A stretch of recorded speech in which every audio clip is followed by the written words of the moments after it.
குச்சில் வீடா இருக்கட்டும், தகர வீடா இருக்கட்டும், ஓடு ஓட்ட வீடா இருக்கட்டும், எதுவா இருந்தாலும் சரி. ஆனா ரிஷப லக்னத்துக்காரன் ஒரு வீடு கட்டுறேன் அப்படின்னா அந்த வீடு தான் அரண்மனை. நம்மளுடைய ஜோசியரோட பங்கு எல்லா இடத்துலயுமே இருக்கு. தனி மனித ஜாதகங்களுக்கு மட்டும் கிடையாது. நீங்க நினைச்சா எது வேணா பண்ணலாம். தொழில் ஒண்ணு புதுசா ஆரம்பிக்கிறோம், ஒரு குழந்தை ஸ்கூல்ல சேர்த்துறோம், ஒரு வெளியூர் பிரயாணம் போறோம், எல்லாமே இந்த அரசு ஊன் அப்படிங்கிறது 200% வெற்றி கொடுக்கக்கூடிய அமைப்பு அப்படின்னு சொல்லலாம். 108 சோழிகளை வச்சு அந்த தற்காலிக பிரசனத்தின் மூலமாகவும் தீர்வுகள் தர முடியும். அந்த இடத்துக்கு வரும்போது அந்த வைப்ரேஷனுக்கு தகுந்த மாதிரியான விஷயங்களை நம்மளால தெளிவா கொடுக்க முடியும். உடம்புல இருக்கிற எல்லாமே பஞ்சபூதங்களால் ஆனதா. உங்க ஜாதகம் நீங்க ஜோதிடம் எடுத்தா கூட நீர் ராசி, நெருப்பு ராசி, காற்று ராசி, நிலராசி இருக்கு. இந்த ஆகாயம் எங்க இருக்குன்னு கேட்டா அதுதான் நடுவுல இருக்கு, அதுதான் மனசு.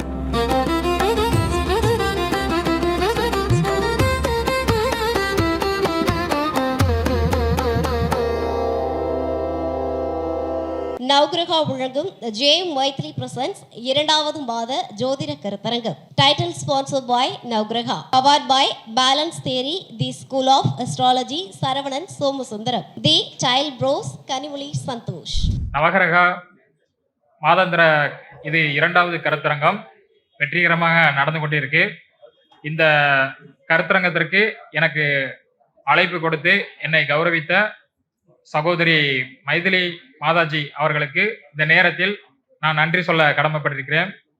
அதே மாதிரி உலகெங்கும் பார்த்து கொண்டிருக்கும் நேர்களாகிய உங்கள் அனைவருக்கும் இன்னைக்கு மகளிர் தினத்தை வெகு சிறப்பாக மகளிரை காட்டிலும் ஆண் வர்க்கங்கள் எல்லாமே வாழ்த்துக்களை சொல்லி எங்களுடைய சந்தோஷத்தையும் வாழ்த்துக்களையும் சொல்லி கொண்டிருக்கிறோம். ஸோ உங்களுக்கு இந்த நேரத்தில் அன்பு தம்பியின் சதய சண்முகராஜாவின் அன்பான மகளிர் தின வாழ்த்துக்கள். இன்னைக்கு எனக்கு கொடுத்த தலைப்பே பாத்தீங்கன்னா சுகமாய் வாழ சுக்கிரனின் மகிமைகள் அப்படிங்கிற தலைப்பு தான் கொடுத்துருக்குறாங்க. இது எனக்கு குருஜி மருதமலை ஐயா தான் அந்த தலைப்பு கொடுத்துருந்தாங்க. ஸோ என்ன காரணத்துக்காக இந்த தலைப்பு கொடுத்தாங்கன்னு தெரியல. ஆனா இன்னைக்கு எல்லாமே பாத்தீங்கன்னா சுக்கிரனுடைய ஆக்டிவேஷனா தான் இருக்கு. இன்னைக்கு பாத்தீங்கன்னா மகளிர் தினம். அது மட்டும் இல்லாம இவ்வளவு பெரிய ஒரு ஹால்ல ஃபுல் அண்ட் ஃபுல் பாத்தீங்கன்னா சுக்கிரனுடைய அம்சமா இருக்கு இந்த கருத்தரங்கமே. ஸோ இதுல எனக்கு இந்த தலைப்பு கொடுத்ததுல ரொம்ப வியப்பா இருக்கு. அதே மாதிரி சுக்கிரன் பாத்தீங்கன்னா நம்மளுடைய காலபுருஷ தத்துவ அடிப்படையில் பார்க்கும்போது 12ஆம் இடத்துல தான் உச்சம் பெறுறது. அப்போ 12ஆம் இடங்கிறது பாத்தீங்கன்னா ஏர்போர்ட். இன்னைக்கு காலையில எனக்கு முதல்ல கொடுத்த வேலையே ஏர்போர்ட் போயிருங்க, ஸோ நம்ம சிறப்பு விருந்தினரை நீங்க அழைச்சிட்டு வாங்கன்னு சொன்னாங்க. சிறப்பு விருந்தினர் யாருன்னு சிறப்பு அழைப்பாளர்கள் யாருன்னு பார்க்கும்போது பாத்தீங்கன்னா அவங்க ஒரு சினிமா ஆக்ட்ரஸ். பாத்தீங்கன்னா அதுவுமே சுக்கிரனுடைய அம்சமா தொடர்ந்து அதோடைய தொடர்ச்சியாவே இன்னைக்கு கொடுத்த தலைப்புக்கு ஏற்ற மாதிரியே தொடர்ச்சியாவே அதோடைய இருந்ததுங்க. அதே மாதிரி வந்த காரும் பாத்தீங்கன்னா நல்ல சொகுசு வாகனங்கள். ஸோ எல்லாமே இன்னைக்கு சுக்கிரனுடைய தொடர்பாக தான் வந்தது. இது தலைப்பு குரூப்ல போடும்போது மைதிலி அக்கா சொன்னாங்க, ஏதாவது தலைப்புல ஏதாவது திருத்தம் இருந்தா சொல்லுங்க, மாத்திக்கலாம் அப்படின்னாங்க. இது வரைக்கும் எந்த தலைப்பு கொடுத்த தலைப்பு வேண்டாம் நம்ம சொன்னதே கிடையாது. ஐயா ஒரு தலைப்பு கொடுத்திருக்கிறாரு அப்படின்னா ஐயா யாரு, எனக்கெல்லாம் குருநாதர், எல்லாத்துக்குமே குருநாதர். அப்போ குருங்கிற ஸ்தானத்துல இருந்து அவர் ஒரு தலைப்பை கொடுத்திருக்கிறாரு. இது பிரபஞ்சமே கொடுத்த ஒரு தலைப்பா தான் நான் எடுத்துக்கிறேன். சோ அதனுடைய பங்கு என்ன அப்படின்னு யோசிச்சுட்டே வந்தேன். என்ன பேச போறான்னு தெரியலையே, புதுசா இப்படி ஒரு தலைப்பை கொடுத்துருக்காங்களே அப்படின்னு யோசிச்சுட்டு வரும்போது இன்னைக்கு பாத்தீங்கன்னா நடந்த சம்பவங்கள் எல்லாமே சுக்கிரனுடைய அம்சமாவே இன்னைக்கு பாத்தீங்கன்னா இருந்துட்டு இருந்துங்க. இது ரொம்ப வியப்பா இருந்தது. இப்போ சுக்கிரன் எடுத்தோம்னா சுக்கிரன் பாத்தீங்கன்னா பெரும் பணத்துக்காரகன். இந்த சுக்கிரனுடைய மகிமையை பாத்தீங்கன்னா நிறைய விஷயங்கள் பேசிக்கிட்டே இருக்கலாம். காலபுருஷ தத்துவத்துல பார்க்கும்போது நல்ல நீங்க பாருங்க. அதாவது சுக்கிரன் பாத்தீங்கன்னா பெண்களை குறிக்கக்கூடிய ஒரு கிரகம். முக்கியமாக மனைவி அப்படிங்கிற ஒரு ஸ்தானத்தையும் கொடுக்கறது பாத்தீங்கன்னா சுக்கிரன் தான். இந்த வாழ்க்கையில சுகபோக வாழ்க்கைய சுகமாக அனுபவிக்கக்கூடிய ஒரு கிரகம் ரொம்ப வலிமை பெறணும் அப்படின்னா சுக்கிரன் தான். ஒருத்தருடைய ஜாதகத்துல சுக்கிரன் ரொம்ப வலிமையா இருந்தாதான் அவங்களுக்கு பாத்தீங்கன்னா லக்ஸரியான வாழ்க்கை அமையுங்க. அதாவது பணத்தை சம்பாதிப்பாங்க, ஆனா அதை லக்ஸரியா நல்ல ஜாலியா என்ஜாய் பண்ணி அனுபவிக்கக்கூடிய கொடுப்பனையை கொடுக்கறது யாருன்னா சுக்கிரன் தான். அப்போ வீட்டுல பாத்தீங்கன்னா பெண்களா இருக்கட்டும், குறிப்பாக மனைவி அல்லது அக்கா உறவுகளாக இருக்கட்டும், இவங்கெல்லாம் பாத்தீங்கன்னா சுக்கிரனுடைய அம்சம் தான். நீங்க நல்ல இந்த ஜாதக ரீதியா நம்ம பார்க்கும்போது 12 ராசி கட்டத்துல அதிகமான கிரகங்கள் உச்சம் பெறக்கூடிய கிரகங்கள் எல்லாமே பாத்தீங்கன்னா பெண்ணுடைய வீட்டுல தான் அதிக கிரகங்கள் உச்சமாகும். ஏன்னா இயல்பாவே பெண்ணுக்கு பாத்தீங்கன்னா பொறுமை ரொம்ப ஜாஸ்தி, பொறுப்புகளும் ரொம்ப ஜாஸ்தி. ஸோ இயல்பாவே அவங்களுக்கு அந்த தாங்கிக்க கூடிய ஒரு வலிமை பெண்ணுக்கு இயல்பாவே அதிகம் உண்டுங்க. ஸோ அதனாலதான் வந்து பெண்ணுடைய ராசியில வந்து பார்க்கும்போது அதிக கிரகங்கள் வந்து உச்சம் பெறுதுங்க. குறிப்பா சுக்கிரன் வந்து பாத்தீங்கன்னா உச்சம் பெறக்கூடிய ராசியும் பெண் ராசியா தான் வரும். அதே போல நீச்சம் பெறக்கூடிய ராசியும் பெண் ராசியாக தான் வருங்க. இதுல வந்து சுக்கிரன் நீச்சம் நம்ம சொல்றோம். ஒரு ஜாதகத்துல சுக்கிரன் நீச்சமா இருக்குது அப்படின்னா இது ஒரு ஆண் ஜாதகமாக இருக்கட்டும், சுக்கிரன் நீச்சமாக இருக்கும் பட்சத்துல அவர்களுக்கு எப்படிப்பட்ட மனைவிகள் வருவாங்க அப்படின்னு பாத்தீங்கன்னா, ரொம்ப பொசசிவா இருக்கக்கூடிய ஒரு மனைவி தான் வருவாங்க. ரொம்ப பாசப்பற்று ரொம்ப அதிகமா இருக்கும். சோ அந்த விஷயத்துல அந்த கணவர் கரெக்டா கையாண்டாருன்னா அவங்க வந்து அந்த வாழ்க்கையை வந்து நல்லபடியா கொண்டு போயிடலாங்க.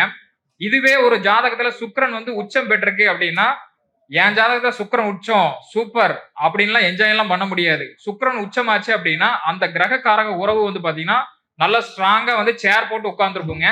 நம்ம அவங்க கிட்ட அனுசரணையா போயிட்டோம்னா நமக்கு நல்லதுங்க. நம்ம உட்காந்து நீ அதை பண்ணக்கூடாது இதை பண்ணக்கூடாது நான் சொல்றதா நீ பண்ணணும் அப்படிங்கிற மாதிரி அதிகாரம் பண்ணணும்னா அதை வச்சு செஞ்சு விட்டுருங்க. சோ இதுதான் அந்த வித்தியாசங்க. அதே மாதிரி தர்மத்தை வந்து நம்ம கடைபிடிக்கணுங்க. எதா இருந்தாலும் ஒரு எத்திக்ஸ்னு ஒண்ணு இருக்கு இல்லையா, நான் சொல்றதுதான் நீ கேட்கணும், நான் சொல்றதுதான் நீ ஃபாலோ பண்ணணும் அப்படிங்கிற விஷயத்தெல்லாம் திணிக்க கூடாது. ஒரு விஷயத்த சொல்லலாம், நான் இப்படி ஒரு முடிவு எடுத்திருக்கேம்மா, நீ என்ன நினைக்கிற, உன்னோட ஒப்பீனியன் என்ன அப்படிங்கறது நீங்க கேட்கலாம். ஏன்னா இன்னைக்கு வந்து ஆணும் பெண்ணும் சமம். எல்லா இடத்துலயுமே வந்து பாத்தீங்கன்னா பெண்ணுக்கும் வந்து பாத்தீங்கன்னா அதோடைய ஆணுக்கு நிகரா பெண்ணு, ஆணை காட்டிலும் வந்து பெண்ணு நிறைய இடத்துல வந்து முன்னேறி வந்துட்டு தான் இருக்காங்க. அது வந்து ரொம்ப ஒரு மதிக்கத்தக்க ஒரு விஷயம்தான். அந்த வகையில பார்க்கும்போது மனைவியை வந்து நம்ம ட்ரீட் பண்ற விதமா இருக்கட்டும், இல்ல நம்ம வீட்டு பெண்கள் நம்ம ட்ரீட் பண்ற விதமா இருக்கட்டும், சரிக்கு சமமாக அவங்களுடைய ஒப்பீனியன் என்னங்கிறது நீங்க ட்ரீட் பண்றதுல எந்த விதத்திலையும் குறைவு கிடையாதுங்க. நீங்க நல்லா கவனிச்சு பாருங்க, சுக்கிரனுடைய நட்சத்திரங்கள் எல்லாமே பார்க்கும்போது எல்லாமே தர்ம திரிகோணத்துல தான் இருக்கும். மேஷம், சிம்மம், தனுசுல தான் வந்து அதனுடைய நட்சத்திரங்களை வந்து கொடுத்திருப்பாங்க. அதாவது பரணி, பூரம், பூராடம் நட்சத்திரங்களா கொடுத்திருப்பாங்க. மூணுமே வந்து பாத்தீங்கன்னா நெருப்பு தத்துவ ராசியில சுக்கிரனுடைய நட்சத்திரத்தை அம்சமா கொடுத்திருக்காங்க. ஆனா அத ராசிக்கான அந்த நட்சத்திர அதிபதி சுக்கிரன் வந்து பாத்தீங்கன்னா காலபுருஷனுக்கு 2-7ங்க. அப்போ உங்களுடைய தர்ம சிந்தனையோட நீங்க ஒரு விஷயத்த செயல்படும் போது உங்களுக்கு 2ங்கிற வருமானம் அப்படிங்கிற விஷயமும் உங்களுக்கு பெரிய அளவுக்கு பெருகுங்க. 7ஆம் இடங்கிறது பாவகாரத்துவத்தையும் நீங்க அதை இணைச்சு நீங்க பார்க்கும்போது 7ஆம் இடங்கிறது மனைவிங்க. அப்போ மனைவிய வந்து நீங்க புண்படாத அளவுக்கு அவங்களை நீங்க சரிசமமா நீங்க ட்ரீட் பண்ணும்போது உங்களுக்கு பெரிய அளவுக்கு வருமான ரீதியான ஒரு வளர்ச்சியும் உண்டுங்க. சுக்கிரன் 6ஆம் இடம் நீச்சோங்க. அப்போ 12ஆம் இடம் வந்து உச்சங்க. அப்போ 12ஆம் இடம்னா என்னன்னா சேமிப்பு, அயன சயன போகங்க. 6ஆம் இடங்கிறது நீச்சம் அப்படின்னால என்ன சொல்லுவாங்க அப்படின்னா, ஒரு வேலைக்கு நீங்க போறீங்க அப்படின்னா முதல்ல நீ வேலையை கத்துக்க. ஒரு வேலைக்கு போறீங்க, எடுத்த உடனே நீங்க சம்பளத்தை நீங்க எதிர்பார்க்க கூடாது. எனக்கு 10,000 தான் சம்பளம், எனக்கு 15,000 தான் சம்பளம் அப்படின்னு நீங்க சம்பளத்தை எதிர்பார்க்க கூடாது. அந்த வேலையில உங்களுக்கு எந்த அளவுக்கு அந்த வேலையை வித்தையை நீங்க தெரிஞ்சுக்கிறீங்க, உங்களுக்கு இருக்க நாலேஜ் தான் அதுல பார்ப்பான்.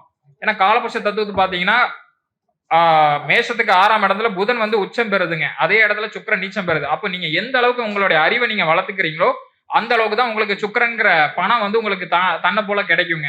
சோ அதனால 6ஆம் இடம் அங்க நீச்சமாவிடுச்சு. 12ஆம் இடம் வந்து பார்க்கும்போது நீங்க 12ஆம் இடங்கிறது வந்து அயன சயன போகம், பெட்ரூம் சம்பந்தப்பட்ட விஷயங்க.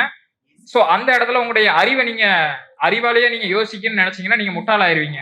சோ அதை நீங்க கரெக்டா நீங்க வந்து ப்ராப்பரா நீங்க பயன்படுத்திக்கணுங்க. இதுல சுக்கிரனுக்கு வந்து பாத்தீங்கன்னா ஒரு ஜாதகத்துல பாதிக்கப்பட்டிருந்தா அப்படின்னா நீங்க பெருசாலாம் ஒன்றும் பரிகாரம் அப்படிங்கிறது ஒன்றும் பண்ண வேண்டாங்க. ரொம்ப சிம்பிளான பரிகாரம் தான் இது. வந்து பரம்பரையாவே நிறைய காலகட்டங்கள் எல்லாருமே பண்ணதுதாங்க.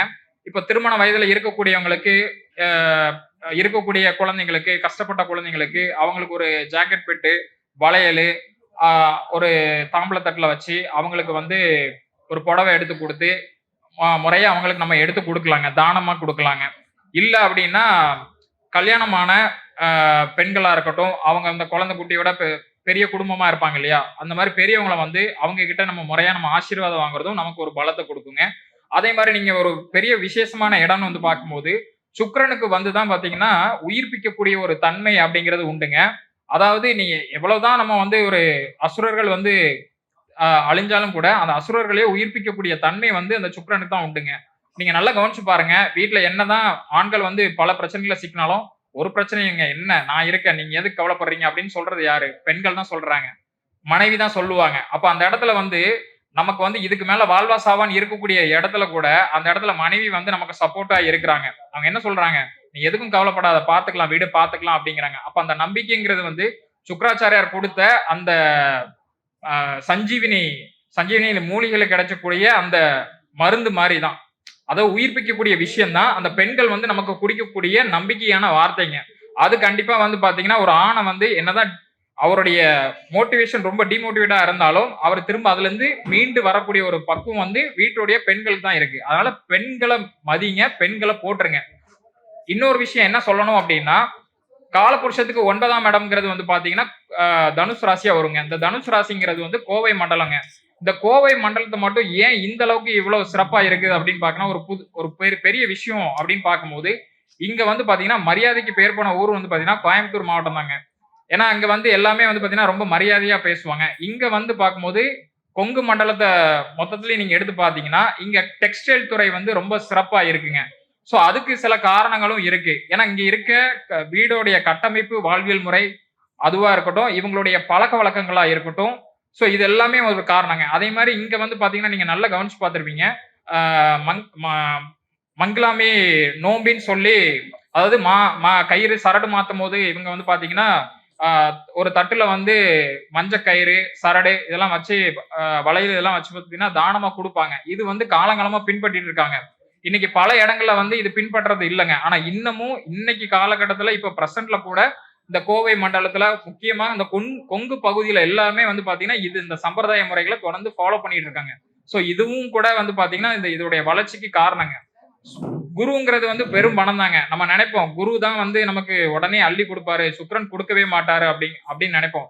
ஆனா அவசர தேவைக்கு வந்து நமக்கு வந்து பெரும் பணம் அப்படிங்கிறது கிடைக்காதுங்க. எனக்கு ஒரு 1000 ரூபாய் கிடைச்சா நல்லா இருக்குமே, 2000 ரூபாய் கிடைச்சா நல்லா இருக்குமே, சுக்கிரன் தான் கொடுக்குங்க. அப்ப சுக்கிரன் வந்து நம்ம போட்டுறணுங்க.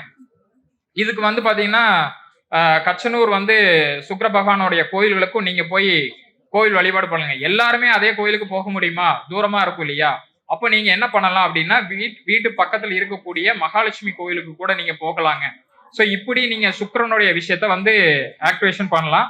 அதே மாதிரி சுக்கிரன் அப்படின்னாலே வந்து சுத்தம் அப்படிங்கிற இருக்கும். அப்போ சுத்தம் இருக்கக்கூடிய இடத்துலதான் மகாலட்சுமி குடியிருப்பாங்க. அப்போ உங்களுடைய வீடுகளை கூட நீங்க வந்து சுத்தமா வச்சுக்கும் போது கண்டிப்பாக அங்க உங்களுக்கு வந்து சுக்கிரனுடைய தன்மை வந்து உங்களுக்கு அதிகரிக்குங்க. சோ இதுதான் வந்து சுக்கிரனுடைய சிறப்புங்க. இதோடைய மகிமைகள் இன்னும் நிறைய இருக்கு. அடுத்தடுத்து நேர்கள் வந்து பேச இருக்கிறதுனால என்னுடைய உரையை வந்து நான் முடிச்சுக்கிறேங்க. எனக்கு இப்படி ஒரு வாய்ப்பு கொடுத்த திருமதி மைதிலி அக்கா அவர்களுக்கு மீண்டும் ஒரு முறை நன்றி சொல்லி விடைபெறுகிறேன். நன்றி, வணக்கம்.